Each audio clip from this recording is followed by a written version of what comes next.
I'm here to give you the full review of the Kia Sorento X-Pro. On-road comfort, off-road capability, how it works for your family. I suggest watching these on the big screen. They look great. And don't forget to subscribe.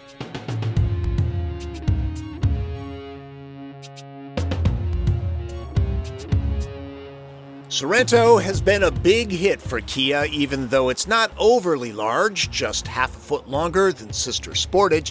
The 2024 mid-cycle refresh gave it a more rugged look across the board, plus a new trim level, X-Pro. It gets the same cosmetic treatment as the X line, but going Pro means BF Goodrich all-terrain tires with taller sidewalls on 17-inch wheels. A beefed-up cooling system helps raise towing capability to 4,500 pounds, and logos that tell the world you bought the most expensive Sorento. The dorsal fin remains. Kia is not the only automaker to give its unibody crossovers the rough and ready treatment. Toyota has the RAV4 TRD Pro, Subaru the Outback Wilderness. But Sorento has a secret weapon that those two don't get. A third row. You can't get a rugged Highlander or Ascent, at least not yet.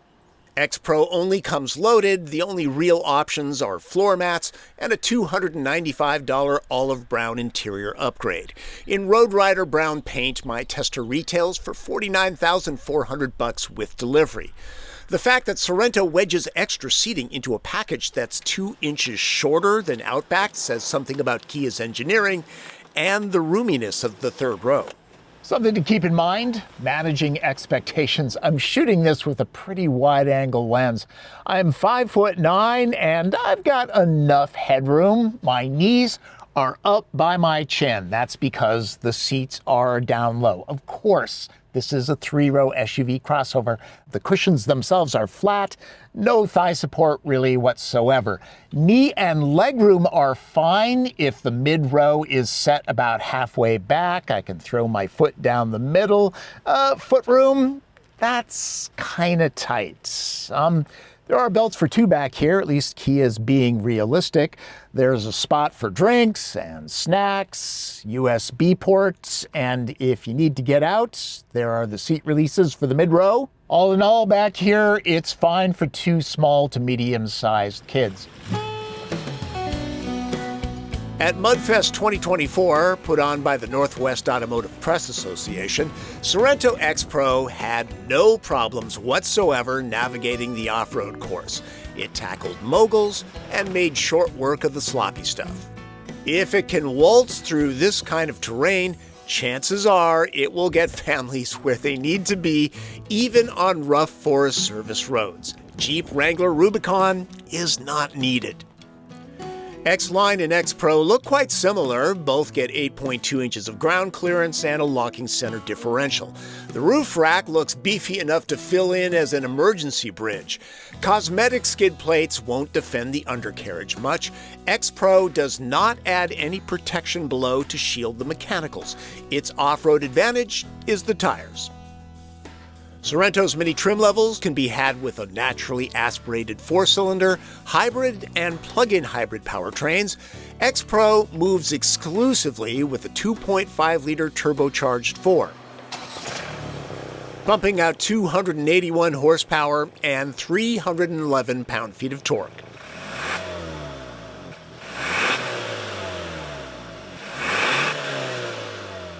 Cog swaps are made with an 8-speed wet dual-clutch transmission. Choose where manual shifting happens. It makes sense that X-Pro gets standard torque vectoring all-wheel drive. Between the locking center diff and drive modes, Sorento should get the brood over hill and dale. The grocery store will be a cinch. The powertrain has some oomph. Be careful not to make the kids car sick. 0 to 60 happens in just under 7 seconds. This engine delivers its power low in the rev range, so it really pulls off the line, and it's really smooth. It gives this rig a polished feel, and it's not jacked up to the point where it feels tippy and hard cornering. It handles well for a family crossover. Steering weight is about perfect. Comfortable? It sure is. It's one thing you'll really notice on your test drive right away. And I'm sure the suspension has something to do with it, but also the X-Pro has tires that have taller sidewalls. It really soaks up the sharp bumps that are on this street. And this is a nice neighborhood. They pay a lot of taxes. This pavement should be better. It's also a fairly quiet crossover. I kept listening for hum and drone off the all-terrain tires at highway speeds, but heard little to none. X-Pro has that raised seating position that everybody seems to want these days, and it's really easy to see out of. Visibility is excellent. Another thing, it's not ginormous. It's easy to drive this, especially in tight urban areas. And it's got 3 rows. Overall, the transmission shifts are as smooth as the engine. One thing though, when you start to stop but then change your mind and then accelerate, there's the slightest of hiccups. It's something that you would really have to pay attention to notice, but it's there. I like the blind spot camera system that's activated by the turn signals. It caught a motorcyclist I would have missed without it. X-Pro is stuffed with high-end ADAS tech like adaptive cruise control with automatic lane change and logic that learns your driving style. Considering the power, the fuel efficiency isn't half bad. The EPA rates the average at 23 miles per gallon, and it takes regular grade fuel, so that'll save you some money. Now, there are Sorentos that are more efficient, but the X-Pro is not available with the hybrid or plug-in hybrid powertrains. I did the math, and the hybrid system saves some $3,700 over 5 years compared to X-Pro's Turbo 4.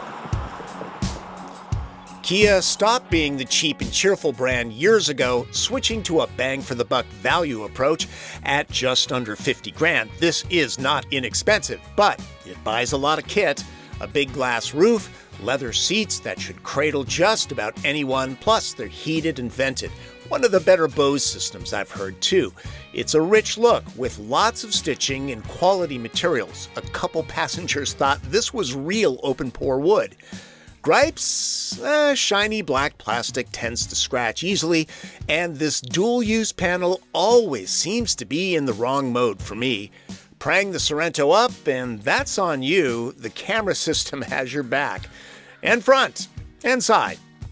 The newest digital key technology lets you ditch the fob, text access to people you trust, plus no need to pull the phone from your pocket anymore.